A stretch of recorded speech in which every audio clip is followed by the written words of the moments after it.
Phew! If I ever get out of this alive, I might go on a diet. What the devil happened here? Oh my God.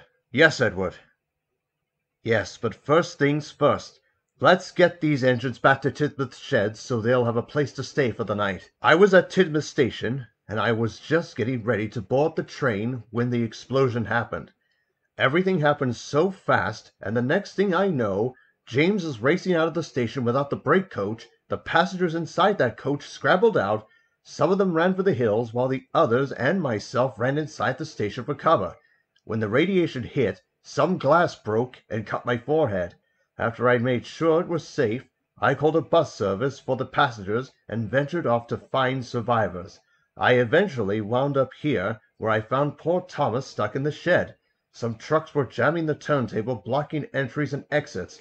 He was very upset and mutated. After I comforted him for a while, I pulled the trucks out of the turntable using the breakdown crane, drove him up to the water tower, and left to find anyone else. And long story short, here we are. I know. It was no accident, I can assure you.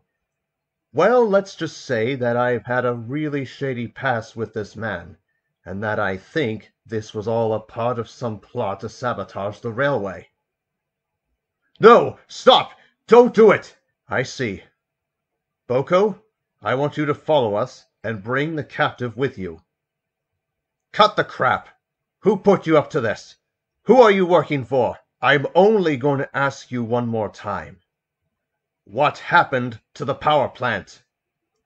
That power plant was in full working order. How did it breach? Who breached it? Do you expect me to believe that bullshit? What was the point of this? Who are you working for? Boomer, I should have known that you were behind this. What I don't understand is why. You were selling me defective diesel engines, and that last one with the claw on its roof was illegal. You may have the upper hand right now, Boomer, but sooner or later every villain fails at their task. It's risky, but we have no other choice. Rest in peace, Oliver. I hope you're in a better place now.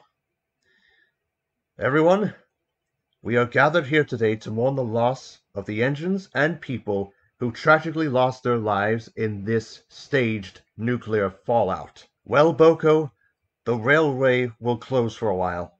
We've captured the organization responsible for this mess, and as punishment, they have received life in prison without the possibility of parole.